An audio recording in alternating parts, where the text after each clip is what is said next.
우리의 삶의 이유가 되시고 또 목적이 되시는 주님을 찬양합니다.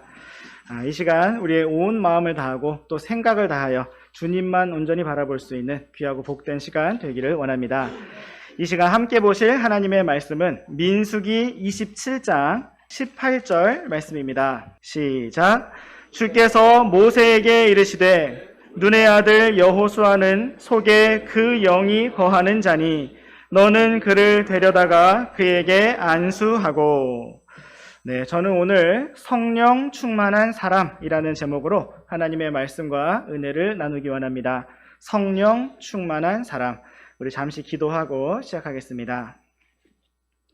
놀랍고 놀라우신 하나님 아버지, 참으로 놀랍고 신기한 사랑으로 우리를 사랑하시고 또 구원하신 주님의 놀라운 은혜와 사랑과 구원으로 인하여 주님의 이름을 높여드리고 또한 찬양드립니다. 참으로 경배를 받기에 합당하신 하나님 앞에 우리가 영과 진리로 온 마음을 다하여 경배드릴 수 있도록 날마다 우리의 삶을 주님 앞에 가까이 이끌어 주시기를 원합니다. 우리가 이 시간 하나님의 말씀 앞으로 모였습니다. 어떤 마음, 어떤 생각 가운데 있었든지 모든 것들을 주님 발 앞에 다 내려놓고 주님만 온전히 바라볼 수 있는 참으로 귀하고 복된 시간 될 수 있도록 주님께서 주관하시고 친히 이끌어 주시고 생생하게 말씀해 주시기를 원합니다. 이 시간을 살아계신 주님의 손에 온전히 맡겨드리며 우리 주 예수 그리스도의 이름으로 기도드렸습니다. 아멘. 오늘 말씀의 제목은 성령 충만한 사람입니다. 성령 충만한 사람으로 사는 것은 저의 매일의 소망이자 또 매 순간의 간절한 원함입니다. 왜냐하면 성령 충만한 사람만이 하나님을 기쁘시게 하는 삶을 살 수가 있고 영원한 영광으로 계산되는 가장 가치 있고 의미 있는 삶을 살 수가 있기 때문입니다. 저뿐만이 아니라 누구라도 하나님을 기쁘시게 하는 믿음의 삶을 살기 원한다면 언제나 성령 충만한 사람이 되기를 간절히 원할 것입니다. 오늘 우리가 함께 읽은 민수기 27장 18절 말씀에서는 여호수아에 대해서 속에 그 영이 거하는 자라고 말씀하고 있습니다. 오늘날 신약시대에는 구원받은 우리 모든 성도들 안에 성령님께서 거하시며 영원히 떠나지 아니하십니다. 그런데 구약시대에는 아직 성령님께서 믿음의 사람들 안에 구원의 보증과 봉인으로 오지 아니하셨기 때문에 어떠한 사람 위에 머물러 계시다가도 그 사람이 더 이상 믿음으로 걷지 아니하면 그를 떠나가시기도 하였습니다. 이스라엘의 초대 왕이었던 사울 왕의 경우에도 한때는 주의 영께서 그에게 임하셨지만 그가 주님의 말씀에 순종하지 아니한 뒤부터는 주의 영께서 그를 떠나셨다고 한 성경 기록을 읽어볼 수가 있습니다. 삼손의 경우에도 주의 영께서 그에게 임하셨을 때에는 그가 주님의 권능으로 사자도 맨손으로 잡았지만 나사렛 사람의 표식인 머리털이 잘리고 난 뒤에는 주께서 그를 떠나시고 아무런 힘도 발휘하지 못했습니다. 그러므로 오늘 우리가 구약 성경인 민수기 말씀에서 여호수아 속에 하나님의 영께서 거하셨다고 기록된 말씀을 보는 것은 참으로 놀라운 일입니다. 구약 시대에는 하나님께서 어떤 사람 속에 거하지 아니하시고 보통 그 사람 위에 임하셨다가 떠나가셨기 때문입니다. 여호수아에 대한 이 말씀은 오늘날 우리 성도들에게 적용할 때 그것을 단지 구원받아서 마음속에 성령님을 모시고 있는 상태가 아니라 오늘 말씀의 제목처럼 성령 충만한 사람의 상태라고 말할 수가 있을 것입니다. 오늘 우리가 함께 민수기 말씀을 살펴보면서 성령 충만한 사람으로서 주님을 바라보고 따라가며 넘치게 섬기는 삶으로 나아가기를 원합니다. 주님께서 이 시간을 친히 주관해 주시고 인도해 주시기를 원합니다. 이제 우리와 함께 민수기 27장 12절부터 14절까지 말씀 번갈아서 읽어보시겠습니다. 주께서 모세에게 이르시되 너는 이 아바림 산으로 올라가 내가 이스라엘 자손에게 준 땅을 바라보라. 그 땅을 본 뒤에 내 형 아론이 거두어진 것 같이 너도 내 백성에게로 거두어지리니 이는 신 사막에서 회중이 분쟁할 때에 너희가 그 물에서 나를 거룩히 구별하라는 내 명령을 그들의 눈앞에서 거역하였기 때문이니라. 그것은 신 광야의 가데스에 있는 무리바의 물이니라 하시니라. 네, 오늘의 말씀은 모세의 마지막 순간에 대한 주님의 말씀으로부터 시작되고 있습니다. 물론 모세의 죽음은 민수기를 지나 신명기의 가장 마지막 장에서 기록되고 있습니다. 다만 오늘의 민수기 말씀에서는 모세의 죽음에 대한 확실하고도 분명한 언급이 기록되고 있습니다. 하나님께서는 12절 말씀과 같이 모세를 부르셔서 아바림 산으로 올라가 비스가의 꼭대기에서 이스라엘 자손에게 준 땅, 요르단 건너편의 땅을 바라보라고 말씀하셨습니다. 그리고 13절 말씀과 같이 모세가 그 땅을 본 뒤에는 아론이 숨을 거둔 것 같이 그렇게 모세도 이 땅에서의 모든 여정을 마치고 숨을 거두게 될 것이라고 말씀하셨습니다. 14절 말씀에서는 모세와 아론이 약속의 땅에 들어가지 못하게 된 이유를 다시 한번 반복하여 기록하고 있는데 그것은 바로 그들이 물을 달라고 요구하던 백성들 앞에서 하나님의 말씀대로 순종하지 아니하고 거역하였기 때문이었습니다. 하나님께서는 모세와 아론에게 백성들 앞에서 반석에게 말하라고 말씀하셨는데 그 이유는 이미 오래전에 한 번 반석을 친 적이 있었기 때문입니다. 백성들에게 마실 물을 주었던 반석은 주 예수 그리스도를 상징하고 있었고 오직 주 예수님께서는 한 번의 십자가, 한 번의 죽으심으로 완전한 구원을 이루셨기 때문에 반석을 두 번 쳐서는 안 되는 것이었습니다.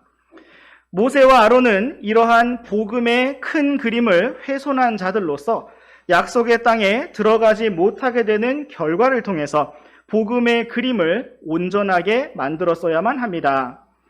그러므로 이것은 하나님께서 모세와 아론을 사랑하시느냐, 사랑하지 아니하시느냐의 문제가 아니었고 모세와 아론은 복음의 그림자로서 결코 약속의 땅에 들어갈 수가 없게 되었습니다. 이처럼 우리가 하나님의 한 말씀에 순종하느냐 거역하느냐의 문제는 참으로 중요합니다. 물론 하나님께서는 당장 그 자리에서 백성들에게 필요한 물을 풍성히 주셨고 은혜를 베풀어 주셨습니다. 그럼에도 불구하고 이러한 불순종에 대해서 아무런 일도 없던 것처럼 그냥 넘어가지는 않으셨습니다. 그 결과 모세는 약속의 땅을 바라만 볼 뿐 그 땅을 직접 밟아볼 수가 없게 되었습니다. 사울 왕은 아말렉을 완전히 진멸하라는 한 말씀에 부분적으로만 순종함으로써 하나님의 말씀을 거역한 자요 자격을 박탈당한 왕이 되었습니다. 아담은 선악과를 먹지 말라는 어찌 보면 매우 작고 간단한 한 말씀을 거역함으로써 이 세상에 죄와 죽음을 가져온 자가 되었습니다. 오늘 우리가 하나님의 말씀을 가볍게 여기고 순종하지 아니할 때 당장에는 아무런 일이 없을 수가 있고 여전히 풍성한 은혜가 있을 수도 있습니다. 그러나 하나님께서는 그러한 문제를 결코 그냥 넘어가지 아니하시고 우리의 삶 속에서 반드시 다루실 것입니다. 반석을 쳤던 사건 이후로도 하나님께서는 여전히 모세를 사용하셨고 그와 함께 하셨지만 약속의 땅에 들어가지 못하는 부분에 대해서는 그 결정이 끝까지 바뀌지 않았습니다. 참으로 두렵고 안타까운 것은 오늘날 우리의 작은 불순종들이 우리의 영원한 상속 유업에까지도 손실을 끼칠 수가 있다는 것입니다. 우리가 이 땅에서 많은 것들을 잃어버릴지라도 결코 잃어버리지 말아야 하는 것이 있다면 그것은 우리에게 약속된 영원한 상속 유업의 영광입니다. 그러므로 우리가 매일 매순간 하나님의 말씀에 온전히 순종하는 삶으로 나아가기를 원합니다. 또한 우리에게 원함은 있을지라도 지혜와 능력이 없으므로 언제나 성령 충만한 사람으로서 주님의 생명과 주님의 권능을 힘입기 원합니다. 이제 우리와 함께 민수기 27장 15절부터 17절까지 말씀 번갈아서 읽어보시겠습니다. 모세가 주께 말하여 이르되 주 곧 모든 육체의 영들의 하나님께서 한 사람을 이 회중 위에 세우사 그가 그들 앞에서 나가고 그들 앞에서 들어오게 하시며 그들을 밖으로 인도하고 안으로 데려오게 하소서. 그리하사 주의 회중이 목자 없는 양들같이 되지 않게 하옵소서 하매.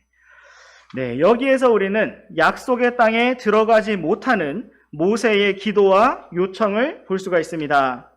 어쩌면 모세는 그래도 내심 기대하면서 혹시 내가 그동안 하나님을 잘 따르고 섬겼으니 다시 한번 기회를 주셔서 약속의 땅에 들어갈 수도 있지 않을까 하고 생각했었을 수도 있을 것입니다. 그거 한번 들어가게 해주는 것이 뭐 그리 큰일이라고, 하나님도 참 무심하시지, 너무 치사하다 생각할 수도 있었을 것입니다. 그러나 모세는 그러하지 않았고 하나님께서 들어가지 못할 것이라고 하신 말씀에 대해서 단 한마디의 반론도 다시 한 번의 요청도 하지 않고 담담하게 그 사실을 받아들였습니다.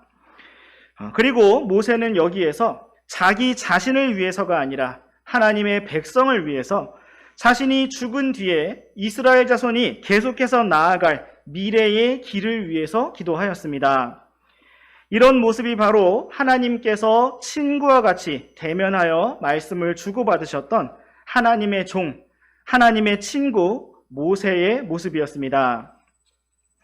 모세는 지금까지 이스라엘 자손을 인도해온 인도자로서 그들을 돌보고 보살펴온 부모의 심정, 목자의 심정으로 하나님께 다음 인도자를 잘 세워주시도록 기도하였습니다. 그들 앞에서 나가고 들어올 수 있는 대장, 그들을 밖으로 또 안으로 인도하고 데려올 인도자, 그들을 먹이고 돌볼 목자를 주시라고 기도하였습니다. 이처럼 모세의 마지막 관심과 기도는 바로 다음 세대를 위한 것이었습니다. 자신은 믿음의 여정을 다 마치고 이 땅에서의 삶을 마감하지만 하나님의 백성들은 계속해서 전진하며 나아가야 했기 때문입니다. 이와 같은 다음 세대의 사명이 우리 교회에도 동일하게 있고 우리 모두에게 있습니다. 오늘 나 자신이 성령 충만한 사람으로서 믿음의 길을 잘 따라가는 것이 우리 각자에게 중요한 일이고, 그와 더불어 우리가 달려갈 길을 다 마친 뒤에 계속해서 믿음의 여정을 이어나가고 하나님의 사역을 짊어질 다음 세대의 사람들이 세워져야만 하는 것입니다. 지금 이 자리에 앉아있는 우리 주일학교 어린이들, 중고등부 학생들, 또 청년부들은 이 말씀을 특별히 잘 들어주시기 바랍니다. 그동안 여러분의 부모님께서 많은 우여곡절을 통해서 크고 작은 어려움들을 통과하시면서 여기까지 믿음의 길을 걸어오셨습니다. 그리고 여러분들이 이렇게 교회 안에서 자라나고 있습니다. 주님께서 언제 오실지 알지 못하지만 어쩌면 앞서가고 계시는 부모님들의 믿음의 세대가 먼저 이 땅에서의 달려갈 길을 다 마치고 주님의 부르심을 받아서 하늘로 가게 되실 수가 있습니다. 그렇다면 주님 앞에서 정말 우리의 부모님들께서 속상하고 안타깝고 슬퍼하실 일이 무엇일까요? 그것은 여러분이 이 땅에서 가난하게 살고 사고 싶은 물건을 많이 사지 못하는 것일까요? 70년, 80년의 인생을 고생하면서 사는 것일까요?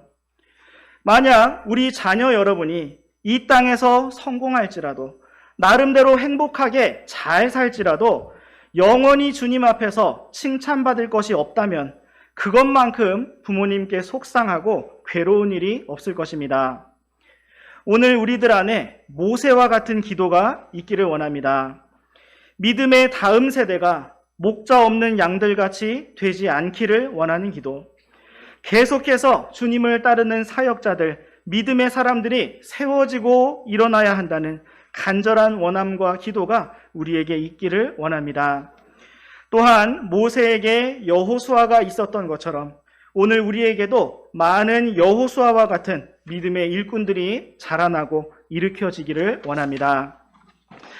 이제 우리 함께 계속해서 이어지는 민수기 27장 18절부터 끝까지 23절 말씀까지 번갈아서 읽으시겠습니다. 주께서 모세에게 이르시되 눈의 아들 여호수아는 속에 그 영이 거하는 자니 너는 그를 데려다가 그에게 안수하고 그를 제사장 엘르아살과 온 회중 앞에 세우며 그들의 눈앞에서 그에게 책무를 주고 내 존귀 중 얼마를 그에게 주어 이스라엘 자손 온 회중이 복종하게 하라.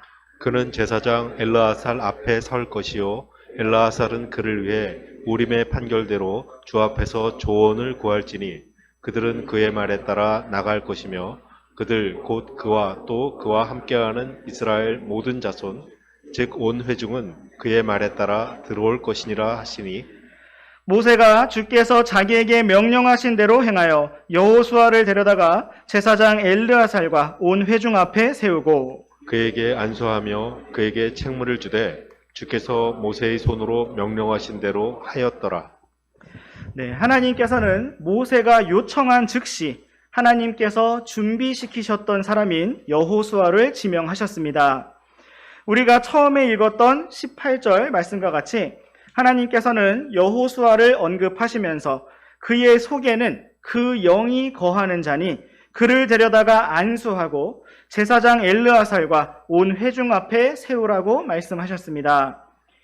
여기에서 여호수아가 선택된 이유는 무엇일까요? 그것은 그가 매우 용감한 자였기 때문이거나 전투 능력이 탁월하였기 때문이거나 백성들 앞에서 말을 잘하거나 통솔력이 있는 사람이었기 때문이 아니었습니다. 그가 지혜롭거나 똑똑하거나 대단히 훌륭한 사람이었기 때문이 아니었습니다. 하나님께서 여호수아를 지명하신 단 한 가지 이유는 그의 속에 하나님의 영께서 거하시는 사람이었기 때문이었습니다. 그가 하나님과 동행하는 사람이었고 믿음의 사람이었으며 하나님의 말씀에 순종하는 사람이었기 때문입니다. 우리는 그동안 계속해서 출애굽기, 레위기, 민수기의 말씀들을 살펴보면서 여호수아가 어떻게 이스라엘 자손과 함께하면서 또 모세와 함께하면서 주님을 섬겨왔는지를 보았습니다. 여호수아는 이스라엘을 대표하는 12 정탐꾼으로서 믿음의 친구 갈렙과 함께 믿음의 선한 보고를 하였고 언제나 모세와 함께하며 모세를 섬기는 사람이었으며 전쟁 시에는 가장 앞장서서 전투를 지휘하는 군대 대장이었습니다. 하나님께서는 이미 오래전부터 이러한 여호수아를 단련하셨고 준비시키셨습니다. 그리고 이제 주님의 때에 이스라엘 자손을 인도할 다음 세대의 지도자로 세워지게 하셨습니다. 21절 말씀과 같이 여호수아는 대제사장 엘르아살과 함께 주님을 섬기면서 엘르아살을 통해 우림의 판결대로 주 앞에서 조언을 구하게 될 것이었습니다. 모세는 주님과 대면하여 친구처럼 말씀을 주고받았지만 여호수아는 그러하지는 못했고 다만 대제사장 엘르아살을 통해서 우림의 판결에 따라 주님께 조언을 구할 수가 있었습니다. 여호수아는 모세와 같은 대언자가 아니었고 모세와 같은 뛰어난 표적들을 행하는 사람도 아니었지만 여전히 주님의 영을 모신 사람으로서 하나님께서 세우신 사람이 되었습니다. 또한 여호수아는 모세가 달성하지 못했던 가나안 땅 정복과 전쟁을 인도할 대장으로 세워졌습니다. 22절과 23절 말씀에 기록된 것처럼 모세는 주님께서 명령하신 말씀대로 그대로 순종하였고 제사장 엘르아살과 온 회중 앞에서 그에게 안수하고 책무를 주었습니다. 이와 같이 모세는 자신의 달려갈 여정을 마무리하면서 다음 세대의 길을 예비하고 준비하였습니다.